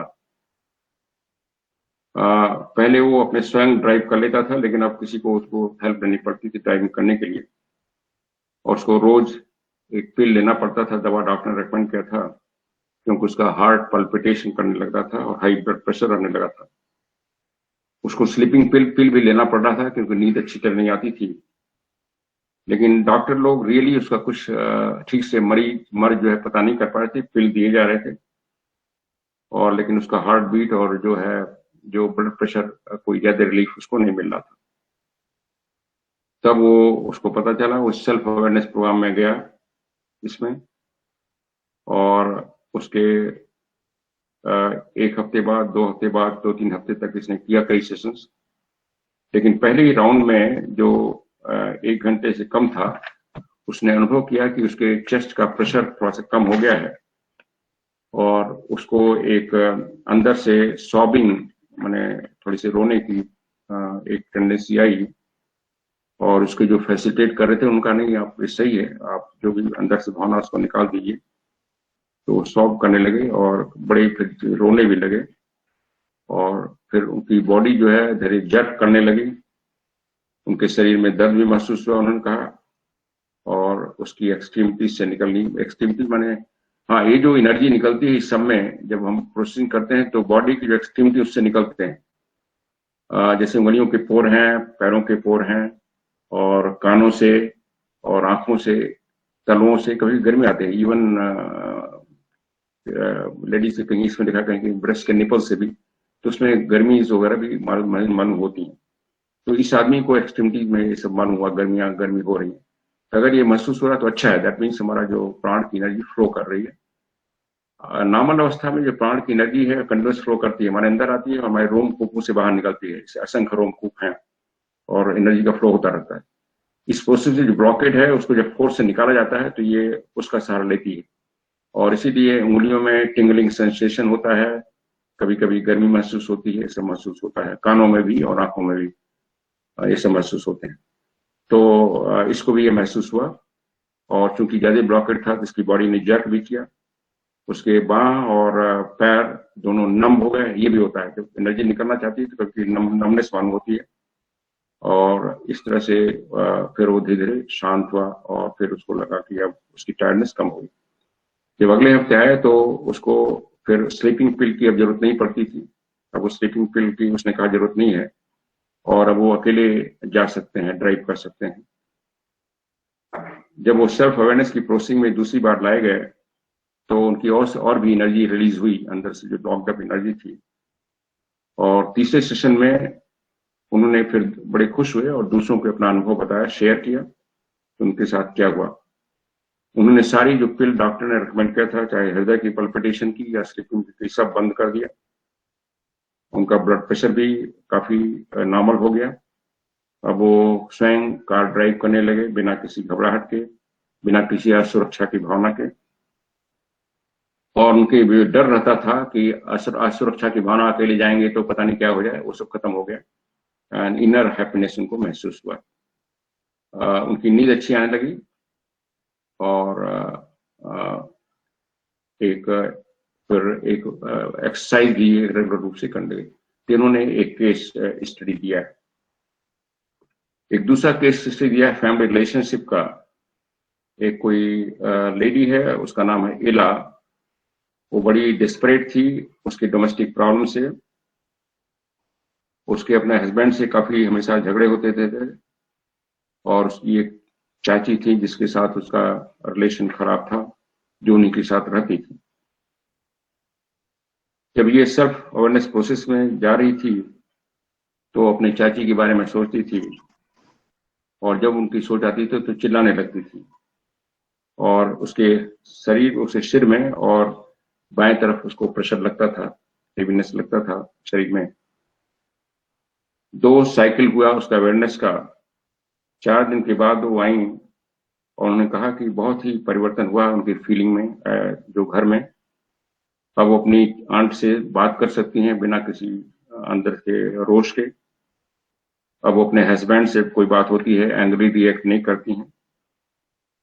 अब वो जीवन के प्रति सकारात्मक उनका रुख हो गया है, हैप्पी हैं, एक्साइटेड हैं और उसके अनुभव को दूसरे मेंबर से उन्होंने शेयर किया। तीसरा एक केस लिया उन्होंने क्रॉनिक पेन और स्ट्रेस का। अगेन एक लेडी का एग्जांपल दिया है, एडविना नाम है। उनको क्रॉनिक बैक था, शोल्डर पेन था, रोज होता था, क्रॉनिक था। वो कभी ऐसा होता था कि चारपाई से उठ नहीं पाती थी बिना किसी दूसरे आदमी का सपोर्ट दिए हुए, अकेले नहीं उठ पाती थी, इतना दर्द होता था कमर में, और कभी कभी उनको बिस्तर से उठाना भी पड़ता था। उनके डॉक्टर ने समझा कि ये बहुत सीरियस बीमारी है जिसको सीसोलिस कहते हैं, और उसको काफी दवा दी जा रही थी, और लेकिन वो हमेशा स्ट्रेस में रहती थी, और उसको क्योंकि वो कामकाजी महिला थी तो वर्क का भी प्रेशर रहता था। उसका जो हाई टेंशन है उसके जो काम के प्रभाव करने लगा, मैंने एफिशिएंट नहीं रह पाई, और इसलिए उसके जो भी काम करती थी वहां भी उसको आलोचना बर्दाश्त करनी पड़ती थी। जब वो सेल्फ अवेयरनेस प्रोग्राम में गई और गहरी पेट से सांस का अभ्यास किया, अपनी बॉडी की स्कैनिंग किया, तो उसके सिर में और पीछे और गले में काफी पेन महसूस हुआ, और सबसे जो पेनफुल पार्ट था जो उसके राइट शोल्डर में हुआ, जहां पर एक थंब के बराबर उसका एक गांठ जैसी मालूम हुई, जो उसके लोअर बैक स्कल से जहां पर जो हिस्सा कनेक्ट करता है। जब उसको पहली बार ये महसूस हुआ तो उसका बहुत ही उसके चेहरे, जब प्रोसेसिंग के टाइम में भी उसके चेहरे पर एकदम जैसे बहुत दर्द होता है ऐसी सिकन आई, और थोड़े दिन बाद उसको जो रिलैक्स महसूस करने लगी, पेन कम हुआ, और फिर 1-2 साइकिल के बाद उसका पेन सबसाइड हो गया। दूसरे साइकिल में उसका जो बाल था शोल्डर में, वो उसका साइज कम हो गया, और फिर वो पिघलने लगा 3-4 साइकिल में, बाद की साइकिल में फिर वो बाल गांठ नहीं अपीयर हुई, और फिर उसका प्रेशर जो है सिर में भी और शोल्डर में भी कम हो गया। उसके 8 साइकिल किए गए, और 8 साइकिल करने के बाद उसकी जो वरीज थी, चिंता थी, क्रोध था, रोष था, वो सब खत्म हो गया, और उसकी नींद अच्छी आने लगी। उसका काम का जो काम करती थी उसमें भी उसकी इफेक्टिवनेस बढ़ गई, और लोग उससे खुश हुए, उसके जो बॉस थे, सहकर्मी थे। जब वो आराम करती थी तो उसकी नींद अब अच्छी आती थी, पहले नहीं आती थी। अब वो अपने आप बिस्तर से उठने लगी, और तब यहाँ पर उन्होंने कहा कि उसको ब्रेस्ट में इंटेंस हीट मालूम हुआ था जब एनर्जी रिलीज हुई थी। एनर्जी उसके डायग्नोस्टिक ब्रेस्ट में गई, फिर सीधे दूसरे ब्रेस्ट में आई, निपल से निकली, और उसको काफी गर्मी महसूस हुई। ये बड़ा जल्दी जल्दी हुआ। जब वो अपने फैसिलिटेटर्स मिली जो उनको हेल्प कर रहे थे, 1 हफ्ते बाद 8 साइकिल करने के बाद 1 हफ्ते बाद, तो उन्होंने कहा उनका बैक पेन ऑलमोस्ट खत्म हो गया है, और थोड़ा बहुत जो एक्सपीरियंस जो कभी कोई होता है उसको करती हैं और तुरंत ठीक हो जाता है। अब वो सेल्फ अवेयरनेस प्रोग्राम रेगुलर कर रही हैं, और काफी रिलीफ महसूस हो रहा है, और काफी अपना काम भी ठीक से कर पा रही हैं।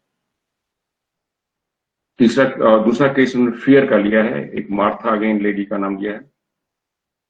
कोई प्रोमिनेंट प्रोफेशनल थी जो अपने प्रोफेशनल स्किल के लिए उनकी काफी लोग इज्जत करते थे, उनकी योग्यता के लिए, उनके जजमेंट के लिए, लेकिन उनको कई तरह के फोबिया डेवलप हो गए थे, उन्माद डेवलप हो गए थे, जिसमें से एक था अंधेरे से डर। जैसे कल मैंने बात किया, एक बच्चे को मैंने भी दिखाया था, उसका कम हो गया था, यहाँ पर इनको काफी हो गया था। वो बिना लाइट जलाए सो नहीं सकती थी। जैसे हम सभी जानते हैं कि अंधेरे में जो होती है वो नींद अच्छी आती है, और लाइट जला के कितना भी हम कहें तो नींद उतनी अच्छी नहीं आती, और उसको हमेशा लाइट ऑफ करके उसको सोने में डर लगता था। इनफैक्ट उसको मेन डोर तक जाने में अंधेरे में भी डर लगता था, अगर अंधेरे में लाइट जलाना पड़ा, इसलिए वो लाइट ऑन करके सोती थी, उसका आदत पड़ गई। जब उसको बताया गया कि ये भी डर है और उससे निकलना चाहिए, तो एग्री हुई। पहले तो नहीं एग्री हो रही थी, वो समझती कि नॉर्मल हैबिट है कुछ लोगों की लाइट जलाने की, कुछ लोगों के अंधेरे में, बट शी वॉज टोल्ड कि ये नॉर्मल हैबिट नहीं है, ये डर है। तब वो तैयार हुई प्रोसेस करने के लिए, और उनको एक फ्रेंड के लिविंग रूम में ले जाया गया। ये कर जो फैसिलिटेटर थे, 4 लोग थे, उनको पहले बता दिया गया कि उनको अंधेरा किया जाएगा, और उसी प्रोसेस समझा दिया गया था, और फिर उस कमरे में अंधेरा किया गया। 4 आदमी थे उसमें, उनको पूछा गया आप कैसे महसूस कर रहे हैं, उन्होंने अपने बॉडी का सेंसेशन अनुभव किया, बताया। फिर एक ने कहा कि अब हम बाहर जाएं, तो उसने कहा जाइए। फिर धीरे धीरे 4 लोग बाहर आए, और फिर धीरे धीरे उनसे पूछते गए वो लोग कैसे आपको फील कर रहा है।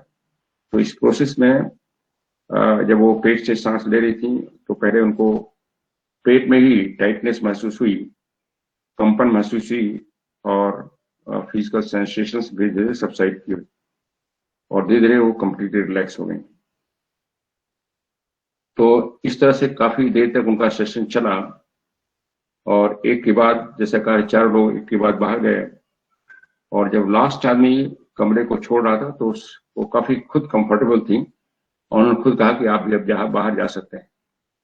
और फिर बाहर से लोगों ने पूछा तो शी फेल्ट कि अब मुझे डर अंधेरे से कोई परेशानी नहीं लग रही है और I can sleep in the dark without switching on the light. और इस तरह से उनका डर का जो अंधेरे से डर था वो समाप्त हो गया। फिर एक दूसरा केस इन्होंने लिया है मेमोरी एंड इमेज क्लैरिटी।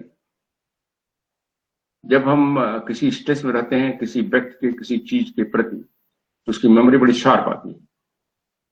जब हम इस प्रोसेसिंग से वो सब हटा देते हैं अपनी प्रेजुडिसेस तो उसकी मेमोरी धुंधली हो जाती है, उसकी शक्ल नहीं आती उसमें। जो पेनफुल मेमोरी होती है रिजेंटमेंट होता है उसके साथ उस व्यक्ति का वो इस चीज का शार्प इमेज आता है उस माइंड में।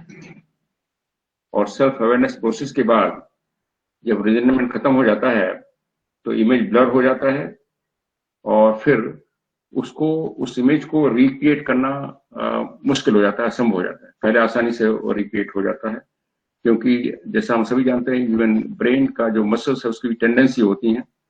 जिस टेंडेंसी में वो बना रहा है इमेज अगर बार बार हो रहा है तो जल्दी बनता है, क्लियर बनती है। अगर वो टेंडेंसी खत्म कर दीजिए तो इमेज नहीं बन पाएगी।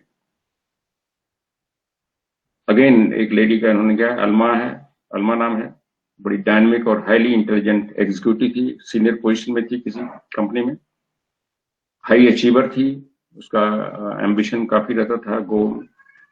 लेकिन उसके जीवन में एक चीज बहुत भारी उसको लग रहा था कि अपने फादर के प्रति उसका बहुत रिजेंटमेंट रहता। कभी तो हो जाता है फादर और ग्रोन अप चिल्ड्रन में, कभी जो फादर अभी भी उसके साथ रह रहे थे। जब उसने सेल्फ अवेयरनेस प्रोसेस शुरू किया तो जो भी उसके फादर के साथ इंटरेक्शन में पेनफुल इंसिडेंट हुए थे वो उसकी मेमोरी बड़े क्लियर आते थे, बड़े स्पष्ट आते थे और उसको सिर में दर्द होने लगता था। सिर में लगता था कि एक कड़ा बॉल बन गया है, पेट में एक गड्ढा बन गया है, जिसको 30 मिनट तक प्रोसेस किया गया, 30 मिनट तक कई साइकिल में। और उसकी भी जो उंगलियां थी सेंसेशन थे, काफी नंबलिंग हुई, टिंगलिंग हुई, उसमें गर्मी महसूस हुई। और फिर उसको कहा गया कि आप फादर को फिर से उसकी इमेज को रिकॉल करिए मेमोरी में। एंड देन शी सेड कि अब वो उनकी पिक्चर क्लियर नहीं बन रही है और वो सेंसेशंस कम हो गए, उनका अपने फादर के प्रति रिजेंटमेंट वो भी कम हो गया।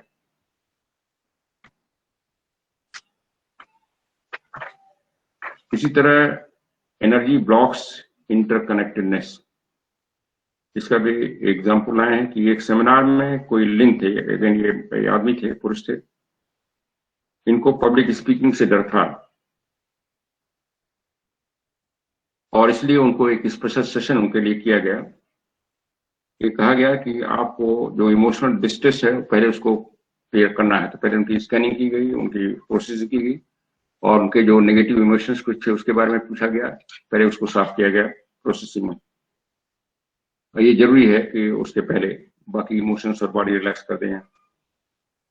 उनको सेल्फ अवेयरनेस प्रोसेस की गई, ब्रीदिंग की पहली बार, और उनकी जो मेमोरी में उनको भी फिर मेमोरी में आया कि उनकी चाची ने उनके प्रति कुछ दुर्व्यवहार किया था, उसमें उसे एक पुश बटन बनी हुई थी। जब वो छोटे बच्चे थे वो भी सॉब करने लगे, क्राई करने लगे और उनके तमाम जो बॉडी के हिस्से हैं उसमें प्रेशर और हेवीनेस लगा कई हिस्सों में।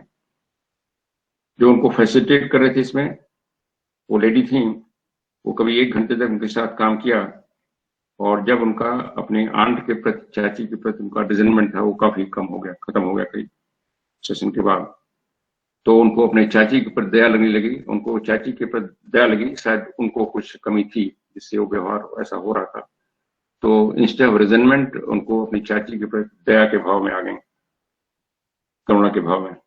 और अगले दिन जो सेशन शुरू हुआ पब्लिक स्पीकिंग का, तो सडनली उन्होंने कहा कि अब वो बोलने में उनको कोई डर नहीं लगा, शी कैन स्पीक नाउ। तो उनको बोलने का डर था, जो पिछला उनका इमोशनल डर था उनकी चाची के रिलेशन से, उससे था। जब वो खत्म कर दिया गया तो उनके पब्लिक स्पीकिंग की डर भी खत्म हो गया। अब उनके अंदर कोई डर नहीं था, कोई एंग्जाइटी नहीं थी, क्योंकि डर और जितनी एंग्जाइटी होती है, जितने ये सब पुश बटन होते हैं, हमारी एनर्जी को ब्लॉक किया जाते हैं। जब वो खत्म हो जाती है तो हमारी एनर्जी फ्री होती है। जैसे कृष्णमूर्ति ने कहा कि freedom from religion is greatest energy, freedom, उससे काफी एनर्जी मिलती है। और इसको एनर्जी रिलीज हुई, then she said I am confident, I can speak. फिर उनको पब्लिक स्पीकिंग के लिए कोई फिर प्रोसेसिंग अलग से नहीं करनी पड़ी। एक दूसरा केस दिया है ट्रॉमा का, अगेन नाम लिया है मार्था। वो सेल्फ ट्रांसफॉर्मेशन सेमिनार में आई थी, और जब सब अबनॉर्मल ब्रीदिंग कर रहे थे तो उन्होंने कहा कि वो नहीं कर पा रही हैं। उनको पूरे चेस्ट में हेवीनेस महसूस हो रहा था, जैसे कोई कंक्रीट ब्लॉक रख दिया गया हो। उसको गाइड किया गया कि कैसे हम लोग उस ब्लॉक के रहते हुए अनुभव करते हुए कैसे हम प्रोसेसिंग करें, कैसे पेट से सांस लें। पहले उनका पूरा शरीर कांपने लगा और रोने लगी, सॉबिंग क्राई आवाज निकलने लगी। उनकी जो एक्सट्रीमिटीज हैं, माने उंगलियों के पोर दोनों और हाथों उंगलियों के नमनेस आ गई। 40 मिनट के बाद उनको रिलैक्सेशन महसूस हुआ, और जो चेस्ट में हेवीनेस था वो भी काफी पिघल गया। जब उसे पूछा गया कैसी महसूस कर रही है, तो मुस्कुराई और कहीं बहुत हल्कापन महसूस हो रहा है, और लग रहा है कि मेरे मन में मैं नाचूं, यहाँ पर डांस करूं। ये कहते हैं कि बाद में हमें पता चला 4 साल बाद उनके 2 फैमिली मेंबर सडन एक्सीडेंट में मर गए थे। उनको ट्रॉमा हुआ था, 2 फैमिली मेंबर सडन एक्सीडेंट में मर गए थे कुछ ही महीनों के गैप में। और उनको वो जो लॉस हुआ, साइकिक लॉस, उसको बर्दाश्त नहीं कर पाई थी, और उससे उनका जो अंदर जो सबकॉन्शियस लेवल है उसमें काफी डिप्रेशन आ गया था। उनके चेयरफुलनेस की सब खत्म हो गया था। जिनको, और शायद उन दोनों को जिनकी मृत्यु हो गई थी एक्सीडेंट, बहुत प्रेम करती थी, और जब वो मर गए तो बाकी ड्यूटी रिस्पॉन्सिबिलिटी इनके ऊपर आ गई। अपनी भावनाओं को दबाया, अपनी रिस्पॉन्सिबिलिटी पूरा किया, और इसमें सारा वो लॉकअप हो गया, सारा जो एनर्जी स्ट्रेस थी, और इसलिए ट्रबल हुआ। नेक्स्ट डे सेमिनार में ये सब बताया गया लोगों को, और फिर उनको भी बुलाया गया। उन्होंने अपना अनुभव बताया लोगों को, और उनको बड़ा आश्चर्य लगा कि जब तक बताया गया कि मृत्यु के बारे में, मृत्यु का प्रोसेस क्या है, कैसे होता है, तो बड़े शांत से सुन सकें। अब वो मृत्यु से घबराने वाली, उनका जो, उन्होंने खुद कहा कि अब वो किसी की मृत्यु से घबराएंगे नहीं।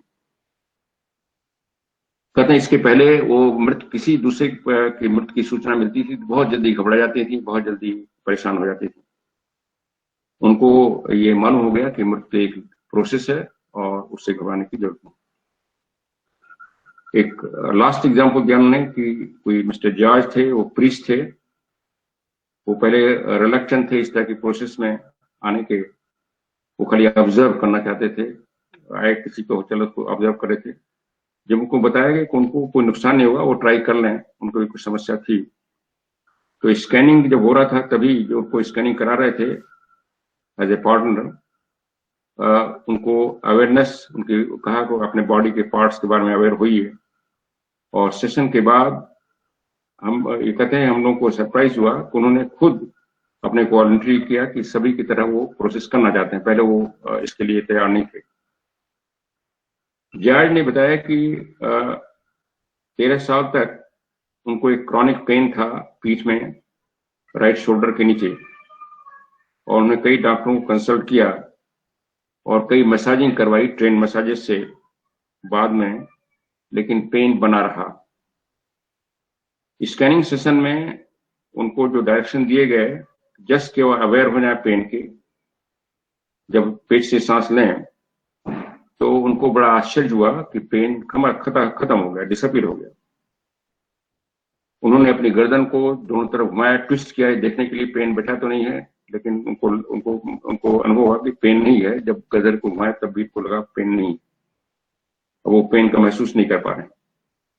3 दिन उनका ये प्रोसेस किया गया, और फिर उसके बाद वो वापस नहीं आए, उन्होंने मैसेज भेजा मैं बिल्कुल ठीक हो गया हूँ। उसके बाद कहीं दूसरे देश में चले गए, दूसरे कहीं देश में मूव कर गए और स्टे करें, उनसे फिर संपर्क नहीं हो पाएगा, लेकिन इतना बता के गए थे वो सब ठीक हो गए। इसलिए जो रेंज ऑफ डिस्ट्रेस है जो इस प्रोसेस से नॉर्मलाइज किया जा सकता है ये बहुत बड़ा है। मतलब कितने तरह के डिस्ट्रेस नॉर्मलाइज किए जाते हैं, इसका कोई लिमिट नहीं है, लेकिन हर जगह कुछ ना कुछ फायदा होता है जैसा इनका वो बता रहा है। और जो ये नॉर्मलाइजेशन की जो पुश ये कंडीशन है पुश बटन्स की, इसमें जो ब्लॉक एनर्जी है वो नेचुरल से रिलीज होती है और इससे हमारा जो साइकोलॉजिकल डिस्ट्रेस है, फिजिकल डिस्ट्रेस है, ठीक होता है और ये हमारा जो होलसम लाइफ है इसकी तरफ ले जाता है। ये सब हमने केस स्टडीज इस किताब में जो थे ये अब सामने टाइम था और इससे हम समझेंगे इस प्रोसेस का कितना इम्पोर्टेंस है और इसको हम ठीक करें और दूसरों को बेहतर बताएं। तो इसके साथ ये मैटर पूरा हुआ। अब हम लोग इंटरेक्शन कर सकते हैं।